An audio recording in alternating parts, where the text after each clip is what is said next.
common element in that condominium. Well, what happens?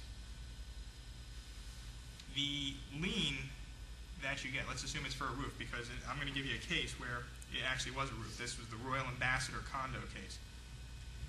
What happened is the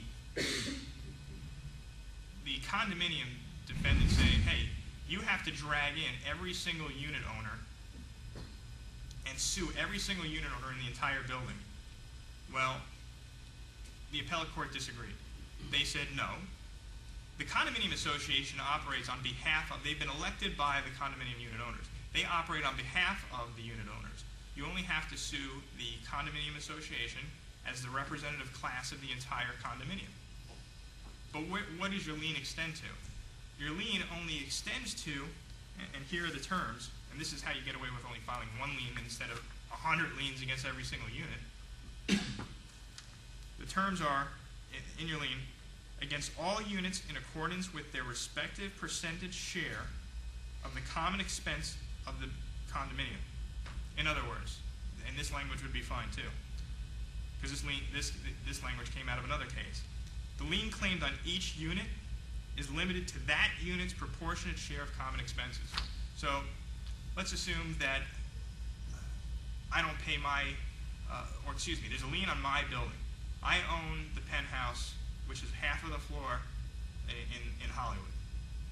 I own half the floor. I now want to sell it to somebody. I can't sell it because I got Southeast lien on it. What do? I look at my proportionate share of my common expenses in the building, whatever that percentage is. Southeast lien's $100,000. I say, Southeast, here's your check for my proportionate share. Give me a partial release of lien for my condominium unit, and that's how that gets out. Now, Southeast still has a lien on the rest of the entire building, but I'm released. Okay? Publicly owned projects, just want you to be aware, those are projects that are bonded. For instance, let's assume that you go ahead and you're doing work for the federal government. Don't ask me about Indian reservations, I'm not sure, that's a whole other area. But let's assume that you're doing work for the federal government and you started in doing work and improving some federal project, and they don't pay you.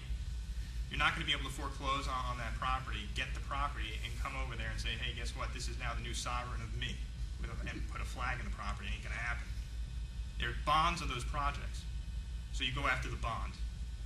The bond is like an insurance company that stands out there and says, in the event of non-payment, we'll pay, or the event that a contractor doesn't perform, we'll finish performing for you.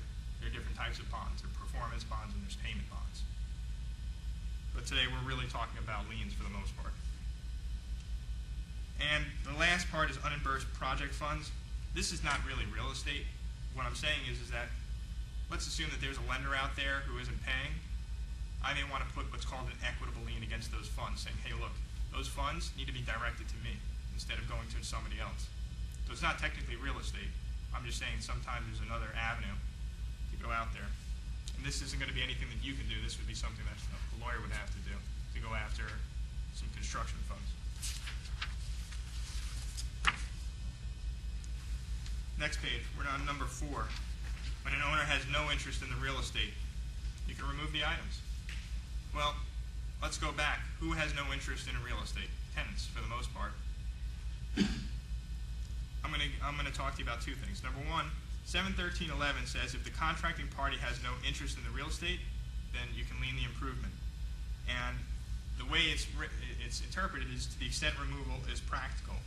The court may order the improvement sold and the land restored to substantially the same condition. And I've given you a case here. In this case, this Dargell Construction Company case, and this was all the way back in 1965. There aren't many cases on this, maybe a handful, where the liener was actually allowed to remove sewage treatment tanks, even though endangered the lives of many. The court said, I don't care, you didn't pay for it. Too bad. Can you take it out? Sure, then take it out. That's it. Well, this is used as leverage. So let's assume the tenant doesn't have the ability to pay, like in my case with the electrical contractor. I said, can we rip out that cable? He says, sure. Well, it's used as leverage. Believe me, somebody's going to want to pay because otherwise you're about to render that property useless.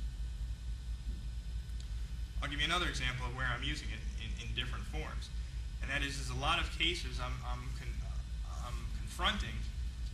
I'm finding that the banks, the lenders, are taking over the projects because the general contractor is going into default, the developer is going into default. There's millions of dollars out there that remain unpaid underneath notes, and the little guys are getting foreclosed out. So what happens? One of the actions that I'm bringing, or threatening to bring, and I haven't seen this played all the way out, is an action for injunctive relief and for similar type of relief as specified in here. For instance, right now I'm representing a painting contractor. The painting contractor, this is going to be a little bit more difficult, did wall treatments and painting of the entire buildings. I'm requesting to be able to sandblast off the paint and be able to peel off the wallpaper that we put on. Believe me, the people who are in there aren't going to want to see that happen. And the bank that now owns this property, they're laughing now, but they're going to be crying later. We'll see.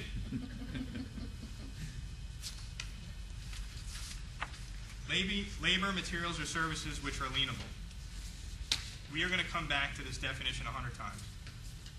I want you to be aware, you can't lien for everything under the sun. Only certain things are lienable. I see liens all the time, I would say almost 50%, that put in everything but the kitchen sink. I mean, it's great if you contracted for a kitchen sink, but otherwise you can't lien for everything. And here's really the biggest definition, and this is my go-to definition. In order to be lienable, the item has to be actually incorporated into the project for its permanent benefit. So I'm going to give you an example. I was representing an owner versus a flood restoration company. The flood restoration company came in with a bunch of blowers and dried up the property. They didn't do anything else. All they did was dry up the property. They then gave her a bill for $10,000 after 4 days of using her electricity and running their blowers. It seemed a little bit of exorbitant, and based on their practices, it was an unfair and trade deceptive practice claim.